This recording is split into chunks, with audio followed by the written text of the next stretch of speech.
नमस्ते दोस्तों, मैं मौर्य वर्षा आपके अपने YouTube चैनल पर स्वागत करती हूँ। आज हम दिल्ली दरबार दर्पण, यह जो भारतेंदु का व्यंग्यात्मक निबंध है, इसको हम देखने वाले हैं। ठीक है, तो चलिए शुरू करते हैं व्यंग्यात्मक निबंध का पहले, यानी दिल्ली दरबार दर्पण। इस निबंध का पहले हम सारांश देखेंगे। लेखक ने निबंध की शुरुआत ही ऐसी की है कि वे कहते कि यहाँ पर जो उपस्थित राजे महाराजा, यानी इस दरबार में जो उपस्थित राजा महाराजा या जो कुछ अमीर रईस लोग हैं, उन सबके साथ जो बातें घटित होती हैं उनके बारे में अलग अलग बताने की आवश्यकता नहीं है, क्योंकि उनके साथ सभी के साथ वही मामूली बातें घटित होती हैं। श्रीयुत वायसराय उनको एक जो झंडा और एक सोने का तमगा देते हैं, और उस तमगे पर सभी राजाओं के अपने अपने नाम लिखे हुए रहते हैं, यानी एक रेशमी झंडा और एक तमगा हर एक राजा को दिया जाता है। और वह तमगा और वह झंडा देते समय श्रीयुत वायसराय सभी के साथ एक ही वाक्य प्रयोग करते हैं, अर्थात एक ही वाक्य उनको सुनाते हैं। वह वाक्य यह है कि मैं श्रीमती महाराज रानी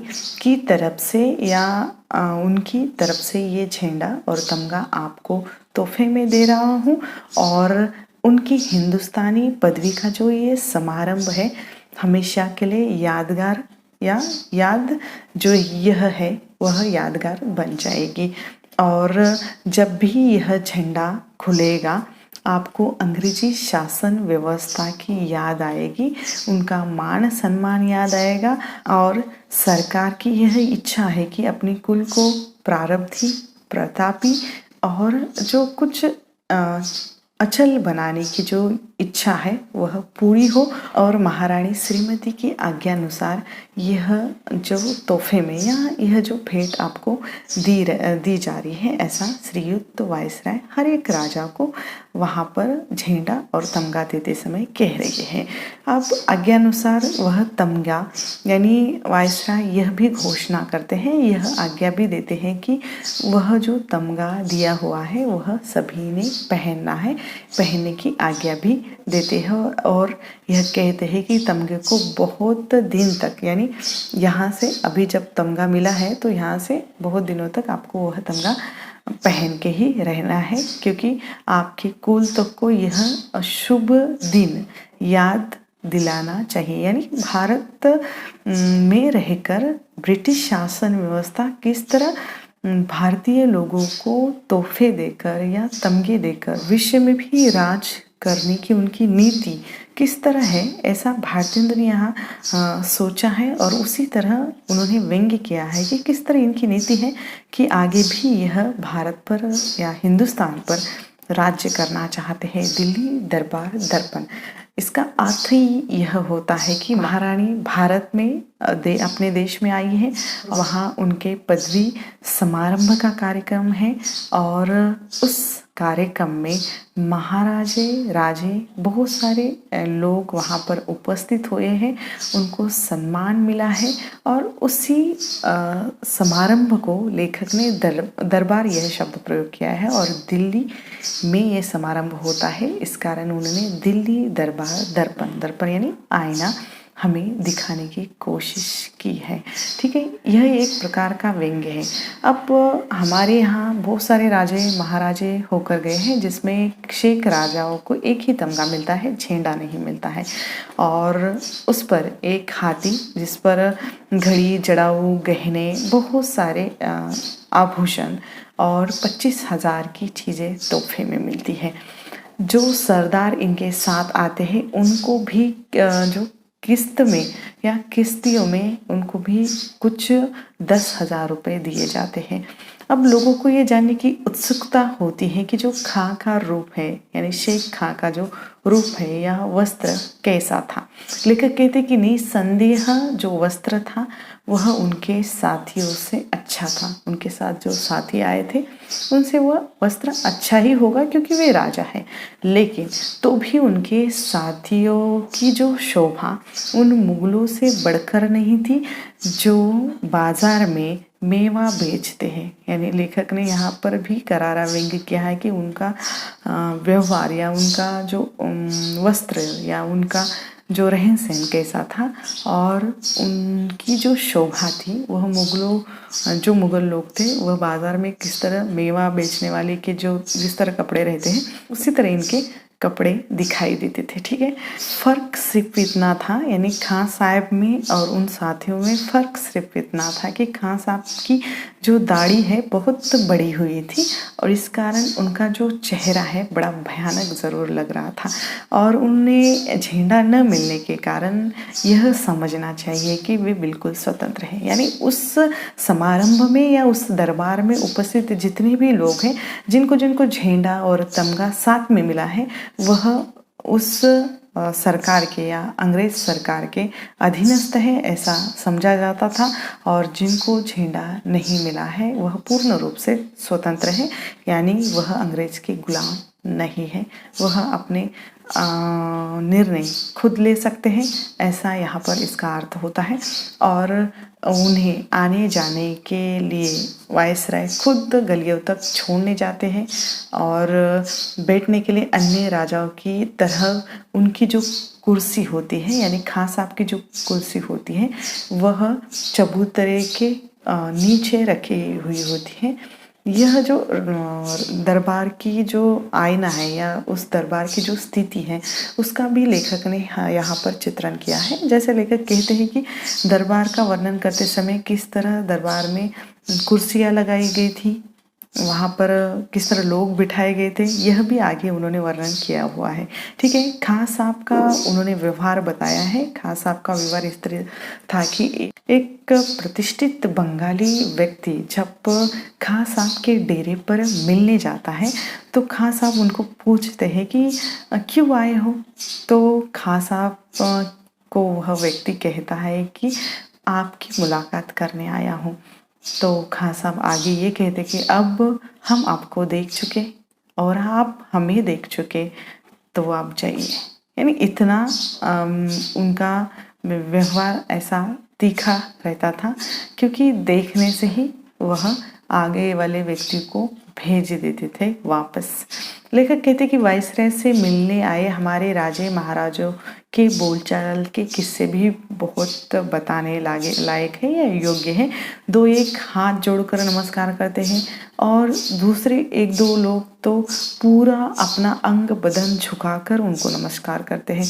अर्थात लेखक ने यहाँ ये कहा है कि जो लोग वायसराय के सामने झुकते हैं या झुककर नमस्कार करते हैं, तो इसका अर्थ ये होता है कि वह ब्रिटिश या वहाँ का जो अंग्रेज सरकार है उसका मान सम्मान करते हैं और उनकी गुलामी पसंद करते हैं या गुलामी कबूल करते हैं, ऐसा इसका अर्थ होता है। लेखक ने कहा है कि जिस व्यक्ति के सामने झुकना नहीं चाहिए था उसी व्यक्ति के सामने हमारे राजे महाराजे लोग झुक रहे थे और वायसराय है कि अपना जो सलाम है करने के लिए भी तैयार नहीं थे।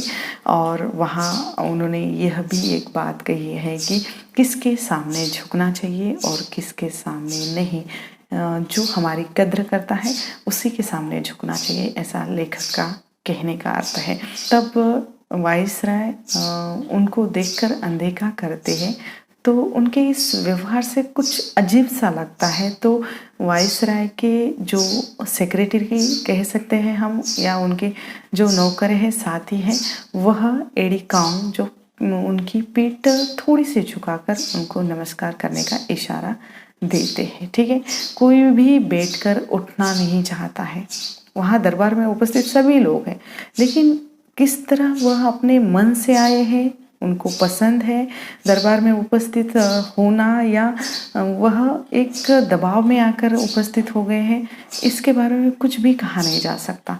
इसीलिए लेखक ने उस दरबार के लोगों के मन का वर्णन किया है, मन की बातों को लिखा है। वह कहते कि कोई भी वहाँ से उठना नहीं चाहता नमस्कार करने के लिए, एक आध दो है उठते भी हैं, यहाँ तक कि एडिकाओं को भी उठो कहना पड़ रहा था।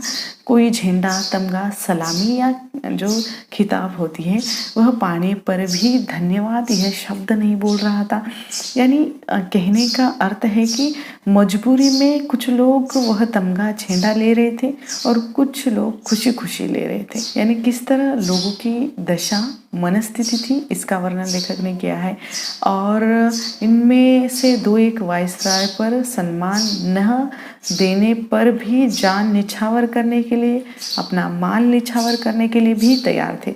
लेखक कहते हैं कि सबसे बढ़कर यहाँ एक बुद्धिमान महात्मा दिखाई पड़े। लेखक ने यहाँ महात्मा शब्द इसलिए प्रयोग किया है कि वह देश के लिए कम, वायसराय के लिए ज़्यादा सोचता है। जिन्हें वायसराय कहते हैं कि आपका जो नगर है तीर्थ को न जाता है, पर हम आशा करते हैं कि दिल्ली में अब आपको तीर्थ नजर आएंगे। इसके जवाब में वह महात्मा बेधड़क बोलते हैं कि यह जगह तो सब तीर्थों से बढ़कर है, जहाँ आप हमारे खुदा यानी ईश्वर उपस्थित यहाँ है या यहाँ पर आप मौजूद है। यानी कहने का अर्थ है कि यह जो महात्मा, यह लेखक ने महात्मा शब्द व्यंग्यात्मक तरीके से प्रयोग किया है और उन्होंने कहा है कि यह जो महात्मा या यह जो व्यक्ति है अपनी गुलामी कबूल करता है और खुद श्रीयुक्त वायसराय को ईश्वर खुदा मान रहा है।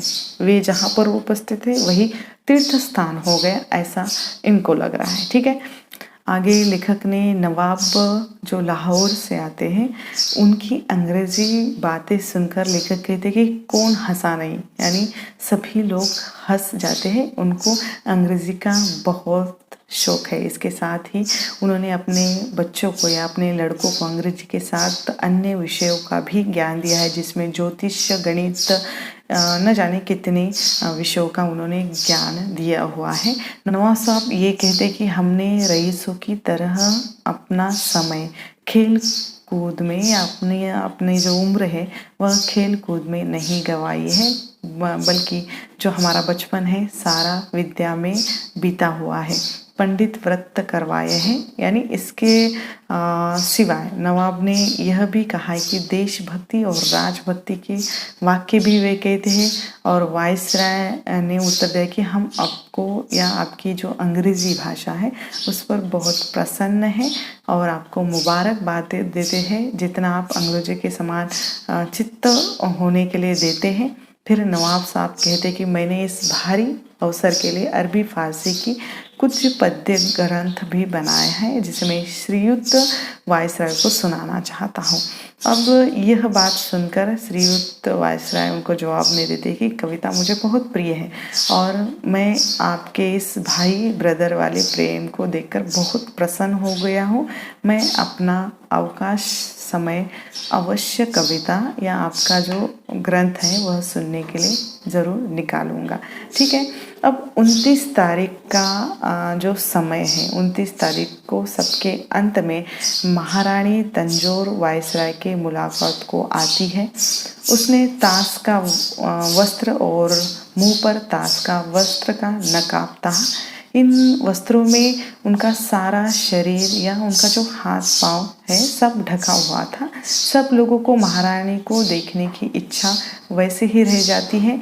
महारानी के साथ उनके पति राजा सखाराम साहिब और उनके 2 लड़के, सिवाय उनके अनुवादक जिसका नाम है मिसेस फर्थ भी थी। महारानी पहले आकर वायसराय से हाथ मिलाकर अपनी कुर्सी पर बैठ जाती है और श्रीयुक्त वायसराय ने उनके दिल्ली आने पर जो प्रसन्नता प्रकट की और पूछा, आपको इतनी भारी यात्रा में अधिक कष्ट तो नहीं हुआ?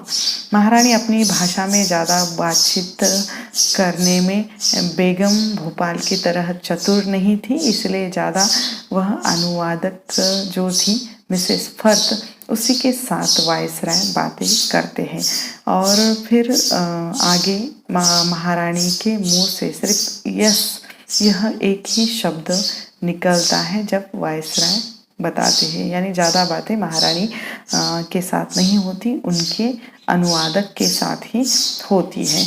और यहाँ पर वायसराय उस अनुवादक से बहुत खुश होते हैं और मन भावनी अनुवादक के रूप में उनकी प्रशंसा भी करते हैं।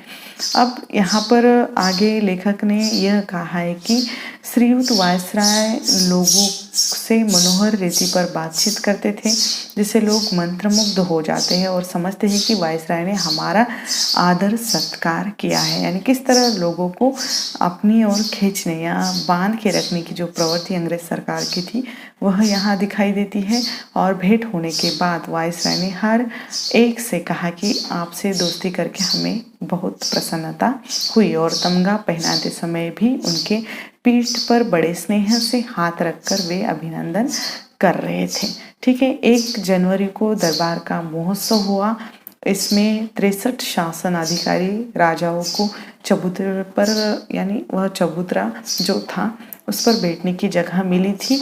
यह दरबार महोत्सव इतिहास का सदा यादगार रहेगा, ऐसा लेखक कहते हैं। एक बड़े भारी मैदान में नगर से 5 मील दूरी पर यह दरबार भर गया था, और बीच में श्रीयुत वायसराय का षटकोण रूप में सिंहासन था, जिस पर वायसराय विराजमान होते हैं। उनके बगल में एक कुर्सी पर लेडी साहब बैठी थी। ठीक पीछे जो खवास लोग हाथों में चंबर लिए खड़े थे, वायसराय के बगल में उनके पुत्र खड़े थे, उनके आजू बाजू उनके सेक्रेटरी मुसाहिब लोग खड़े थे, और वायसराय के चबूतरे के ठीक सामने कुछ दूरी पर अर्धचंद्राकार चबूतरा था, जिस पर अलग अलग गवर्नमेंट अधिकारी, राजा लोग, जिनको अपने अपने प्रांतों के हिसाब से या अपने अपने पदों के हिसाब से बिठाया गया था। वायसराय के सिंहासन के पीछे ऐसे लोगों की कुर्सियाँ थी जिसे 10 भागों में बांटा गया था। यहाँ ऐसे राजाओं को बिठाया गया जिन्हें शासन का अधिकार नहीं है, जिन्हें सिर्फ यह दरबार, जिसे लेखक लोग तमाशा कहते हैं, उस दरबार को देखने के लिए बुलाया गया था और वह देखना था। ऐसे लोगों को बिठाया गया जो करीब अनुमानतः उनकी जो संख्या थी 3000 के लगभग थी। दरबार की शोभा देखने लायक थी, अर्थात भव्य दिव्य सजावट थी। और 12 बजे श्रीयुत वायसराय की सवारी वहाँ पहुँच जाती है। यह जो वहाँ दरबार का वर्णन लेखक ने किया है, उसके बाद ठीक 12 बजे वहाँ पर श्रीयुत वायसराय की जो सवारी है पहुँच जाती है और फौजी सलामी से उनका स्वागत होता है। वायसराय अपने सिंहासन पर विराजमान होने तक नारे, ढोल, बाजे बजाए जाते हैं और विराजमान होते ही वह नारे बंद होते हैं। जो लोग वायसराय आते ही खड़े होते हैं, वह वायसराय के सिंहासन पर विराजमान होते ही बैठ जाते हैं। यानी यहाँ पर किस तरह वायसराय का सम्मान या उनकी शानो शौकत, उनका रुबाब यहाँ पर दिखाया गया है। राजा की आज्ञा से श्रीमती महारानी के या राजेश्वरी की पदवी लेने के विषय में अंग्रेजी में राजआज्ञा पत्र पढ़ा गया। लेखक ने यहाँ शब्द प्रयोग इसलिए किया कि अंग्रेजी में, अर्थात वह प्रजा को ज़्यादा समझ में ही नहीं आता, कुछ लोगों को समझ में ही नहीं आता। उस अंग्रेजी में यह जो पत्र पढ़ाया गया, क्योंकि महारानी को राजेश्वरी यह पदवी इस समारंभ में दी गई थी और इनके अधीनस्थ यानी हिंदुस्तान और यूनाइटेड किंगडम में जितने भी अधीनस्थ राज्य है, उन सभी चीज़ों का अधिकारी जो है वह श्रीमती रहेगी, यह भी घोषणा होती है। और सभी नियम, कानून, कायदे, पत्र, सिक्के हमारी आज्ञा से होंगे, ऐसा भी उस पत्र में लिखा जाता है। हिंदुस्तान के शासन अधिकार अपने हाथ में उन्होंने लिया है, हमको यह जो योग्यता होगी। और चीफ हेरेड राज आज्ञा पत्र अंग्रेजी में पढ़ता है, फिर तुरई बजती है। इसके बाद फारिस सेक्रेटरी ने उर्दू में तर्जुमा पढ़ा। इसके समाप्त होते ही बादशाही झंडा खड़ा किया गया। तोपखाने से दरबार में या उस तोपखानों से उस मैदान में 101 तोपों की सलामी होती है और महारानी राजेश्वरी यानी महारानी विक्टोरिया रानी को महारानी राजेश्वरी यह हिंदुस्तानी पदवी से नवाजा गया। सम्मानित किया गया। ठीक है, तो ये जो निबंध का प्रथम भाग है, इसके बाद निबंध का जो द्वितीय भाग है हम अगले वीडियो में देखेंगे। ठीक है, तो तब तक के लिए यहाँ पर हम रुकते हैं। जल्द मिलेंगे अगले वीडियो में, हम इसी निबंध का अगला सारांश या अगला भाग देखेंगे। ठीक है, तो धन्यवाद।